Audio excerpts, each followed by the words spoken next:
everyone, I'm NornQueenAlexis and welcome back to the channel. Today, we are looking at the brand new Direchasm box. This is the chaosy warband, the Ravagers, which I think is a really funny name because who the Ravagers are in Marvel. And if you don't know who the Ravagers are, Yondu was one of them, and so was Peter Quill at the beginning of this series. I don't think he is a Ravager at the end of the series, but he's still kind of really associated with them because he's part of the Guardians of the Galaxy. Yondu was also in the Guardians of the Galaxy. Anyway, we're going over this box. This box is quite literally amazing. I mostly wanted this box strictly for her. She looks really cool, and I want her as the leader of my warband for my Chaos Space Marines once I start that project later on this year. Maybe this year. My upstairs neighbors are moving an elephant apparently, or they have kids, I'm not sure which. But I wanted this because, yes, it looks amazing. I really like Direchasm, and I do really like Warcry, and both of these can be used. This can be used in both, I believe. I'm pretty sure they can. I think they're in the newer books.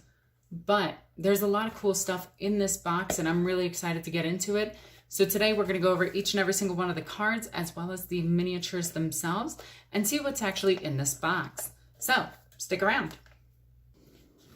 All right, so let's open this thing up and take a look at it. I'm actually kind of excited about this. It's taped on one side. There we sort of go. Boom, look at that. Got it open, first try. So if you guys haven't ever played Direchasm, it plays much like Warcry, where you use cards and everything.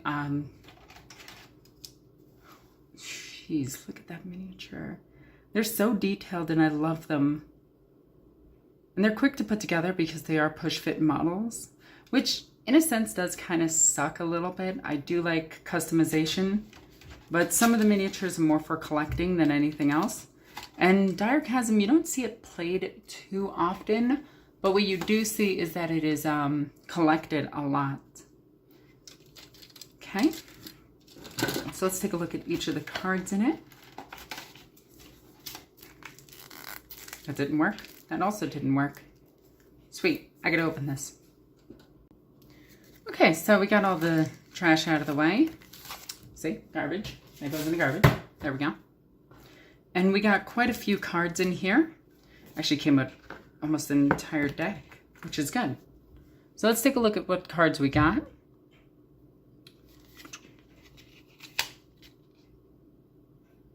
Colossal Blow. It's actually good that this set gives you some reprints, because if you're like me and you run multiple decks and you don't like swapping between decks between games because you come from like Magic the Gathering and Yu-Gi-Oh!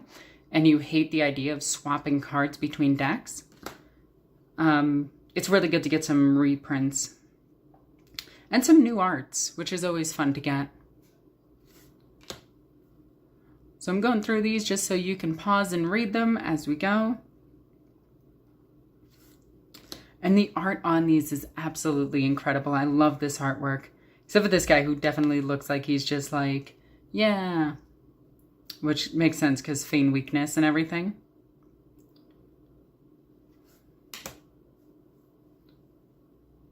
Its art style reminds me of Magic the Gathering quite a bit, so I'm really liking it. Hunter's Aspect. Ooh, it's a Gambit spell. If you cast the caster as a hunter, you can reroll one of the dice you can. Ooh. Okay, that's pretty good. It's this dude. Look at this guy. Or look at this they. Dude. There we go.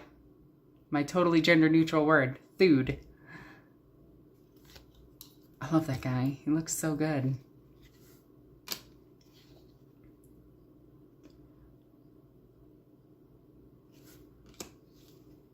Storm of Foreboding. Gambit spell. So we got a lot of new spells and everything, which is always good. I love that he's got a hand holding his breast. I'm sorry, I will never not see that as a hand holding his boob. Oh, we got one featuring the Holy Cows. Dominant defender. Okay. If the fighter is holding an objective, the fighter is on guard. If the fighter's defense roll includes no successes, discard the primacy token. Reaction. After an attack action in which this fighter defend rolls include one or more strike, gain... Ooh. It's actually pretty decent. Keep you guys alive a lot longer.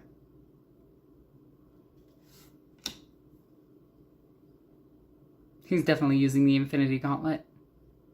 Geomancer's Gauntlet. That's actually really cool. Token. Ooh. A lot of stuff for utility in this. An upgraded weapon. Always good.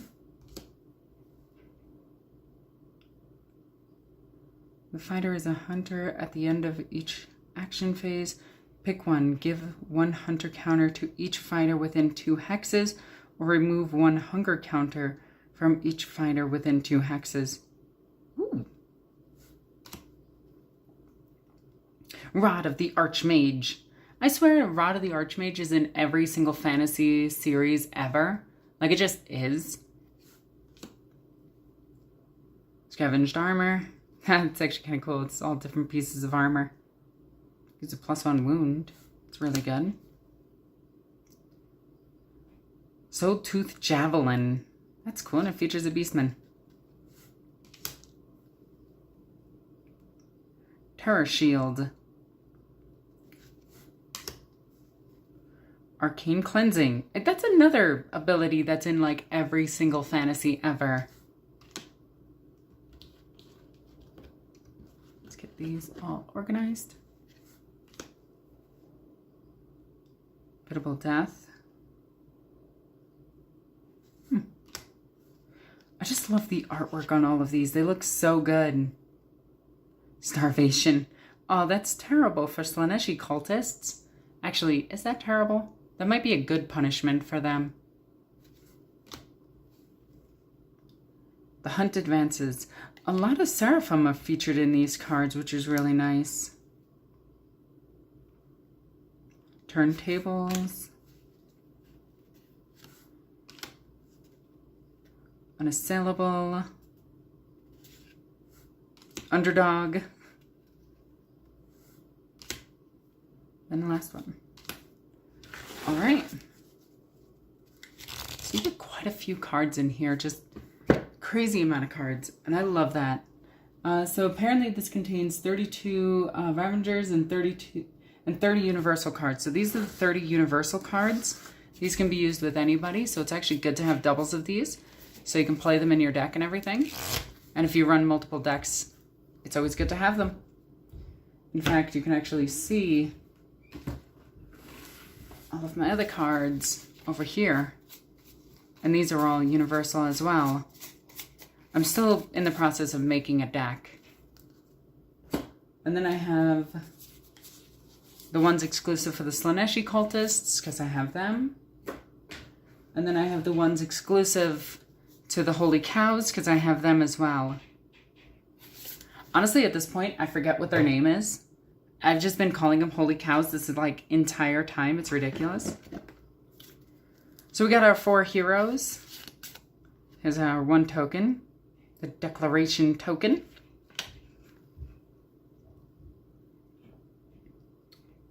Ooh, what's his flip side?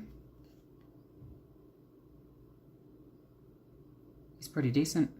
If this action fails... Ugh. Don't like that.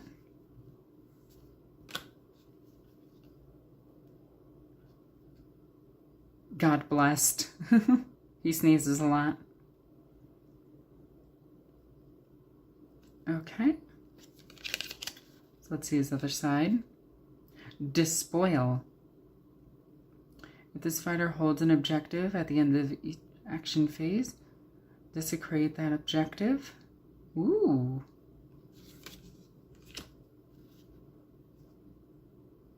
Wait a minute. Did I skip her? Is she not in here?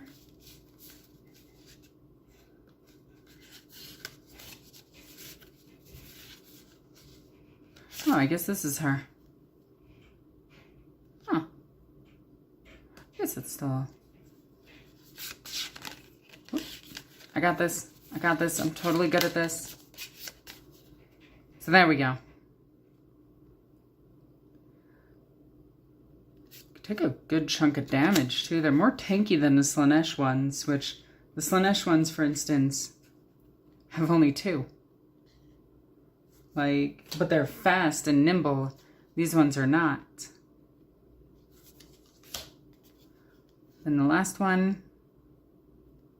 And I also love that it includes what model it actually is. And all the war gear does need to match in this game, unfortunately. So that's one thing that I do and don't like about this game. See, war gear needs to match. Like, you can't, like, take this guy and give him different war gear is what I mean. So if you want to take a pause of the screen right now and read over this, might come in handy for you. Okay. This desecration token. Then we have all of these cards.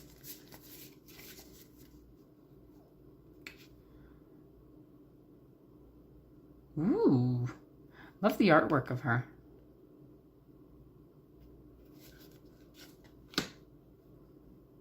Brutal desecration. Scourge. Score this immediately after your warband desecrates an objective token. Oh, so they're the points. Nice. Dark Approval. Score this immediately after activation in which your leader makes an attack action that takes an enemy leader out of action. Ooh, that's pretty neat. Score this immediately after the activation of an objective token in one or more players' territories has a desecration token. Ooh. That actually seems fairly easy the second, if you can get across to your opponent's zone. Okay, then we have the next one. Use this in any end phase if 3 or more friendly fighters are in enemy territory and there are 2 or more desecration tokens on the battlefield. So an easy 2. Well, I say easy 2 points, but it's not easy at all. Okay, next one we have score this in the end phase if 3 or more enemy fighters are out of action. Glorious Slaughter. That's actually really cool. Hurricane of Violence. That's, okay. Why not just call this Bloodstained Hurricane? If you know what song that's referencing, you're a good person.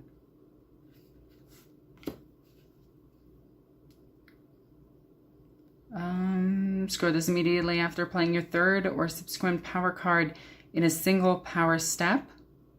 Pretty decent. These are a lot of 1-point objectives. Alright, we're almost through these. On a Dark Road.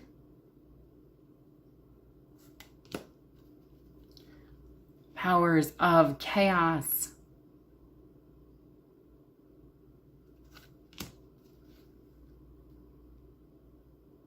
I'll score this at the end phase in which if each surviving friendly fighter is inspired. Ooh. I don't think that one's going to be very likely, but it might be. If there are 2 or more desecration tokens on a battlefield. Yeah. Ha. It's Raised Realms instead of Realmed Razor. That's funny. And then we have all of their exclusive cards. Eternal Vendetta. And again, I'll try to make it so that these are clear on the screen so you can pause, take a read of them, see if you want this set. Eye of the Gods.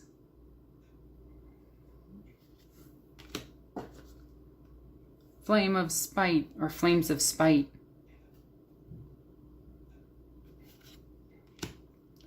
Mask of Darkness. Is that a game? Or is that World of Darkness? I think World of Darkness is a game. Ooh. Okay. Ravaging Advance. I like how they have Ravaging in a ton of their stuff. Drill Desecration. It's kind of rude.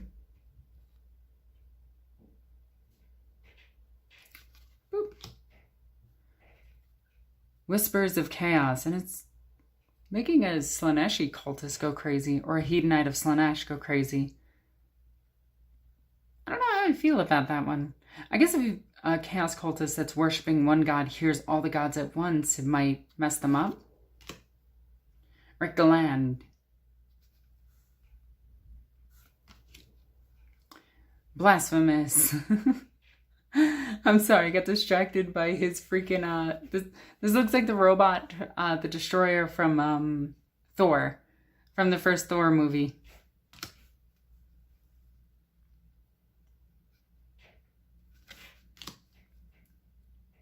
Bolstered by Hate. Yeah, that's a card.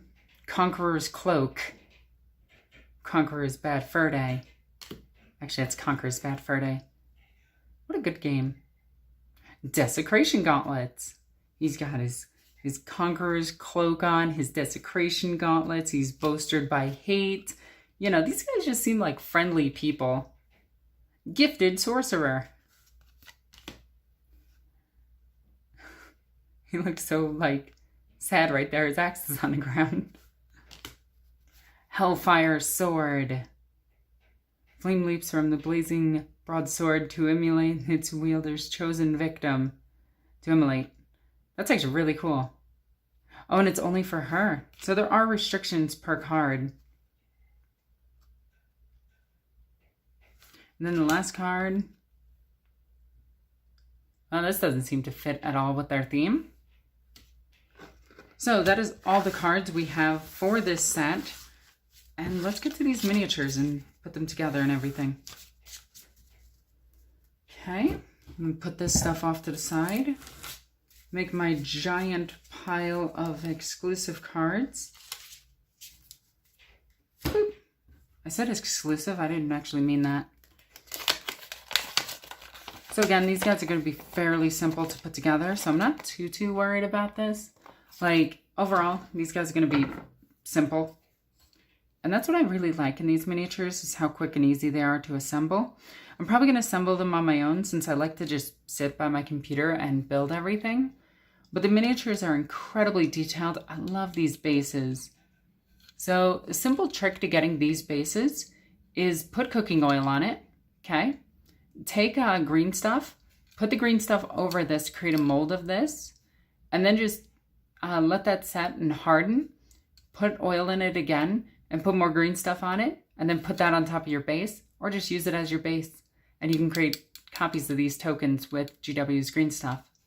I've done this a few times with a few of my Sister of Battle models, and they look really good. But yeah, we got 4 different versions of their base. Their bases look incredible. The miniatures themselves look so good. I love the sword on the back. But yeah, these are going to be used as Direchasm miniatures, as a Warcry band, and as well as being used in my Chaos Space Marine army once I start building it. Because I do want to build some Black Legionnaires. I really do like the Black Legion, especially Abaddon. He's amazing. I love this book. Hand of Darkness is so good. Anyway, I hope you enjoyed this review. I highly suggest picking up this box, especially just for the miniatures themselves if you're interested in Chaos. The minis, when assembled, are actually pretty decent and typically come in a color that's going to be their primary to make it really easy to go over these and just start painting them. To be honest, I prime them white anyway, so it doesn't matter to me. But it's kind of cool that these ones are gray. That makes me happy because I much prefer gray miniatures because it's easier to paint because I'm used to it. But I hope you enjoyed, and if you did, please consider joining my Patreon. Patreon goes a long way to helping out the channel. And check out all the links in the description down below. There, you can follow me on all social media, including Twitch, Twitter, Instagram, and Facebook. As always, I'm NornQueenAlexis. Love you guys. Bye.